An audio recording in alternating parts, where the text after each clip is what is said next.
Monetize ka na pero pagod ka na.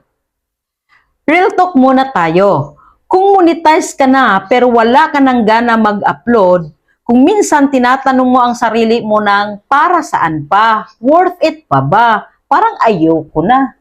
Hindi ka nag-iisa at hindi ibig sabihin nito mahina ka. Walang nagtuturo na mas nakakapagod pala ang stage na to.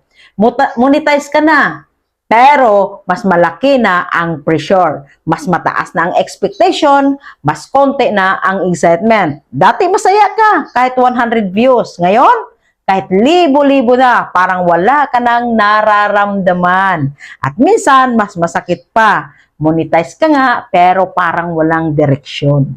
Makinig kang mabuti. Ang pagkawala ng gana ay hindi sinyalis na tapos ka na. Sinyalis ito na kailangan mo lang mag-post, hindi mag-quit. Hindi ka tinamad, napagod ka lang. At ang pagod, pinapahinga, hindi tinatakbuhan. Huwag kang mag-upload para lang may ma-upload. Isa sa dahilan ng burnout, ginagawa mo na lang ang content para sa algorithm, hindi para sa sarili mo. Subukan mo kaya ito. Bumalik ka sa content na gusto mong panoorin kahit ikaw lang. Baguhin mo ang format, hindi lang ang pangarap. Hindi mo kailangang iwan ang pagiging content creator. Minsan kailangan mo lang mas maikling videos, mas simpleng editing, mas raw at totoo. Mag-set ng minimum effort content. Hindi lahat ng araw pang viral. Okay lang ang content na ganito lang muna ako ngayon. Consistency doesn't mean exhaustion. Balikan mo ang dahilan bakit ka nagsimula. Hindi ka nagsimula para lang kumita.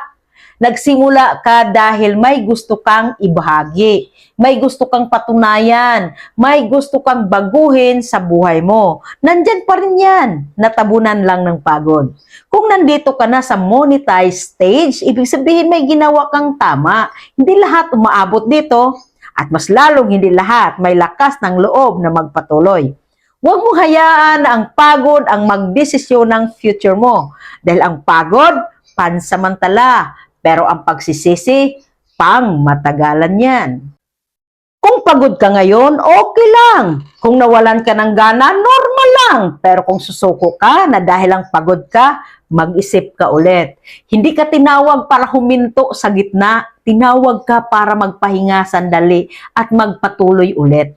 Monetize ka na. May boses ka na. May audience ka na. Huwag mong sayangin ang pinaghirapan mo dahilan sa isang season ng pagod. Magpahinga ka, pero bumalik ka. Dahil may naghihintay pa rin sa content mo.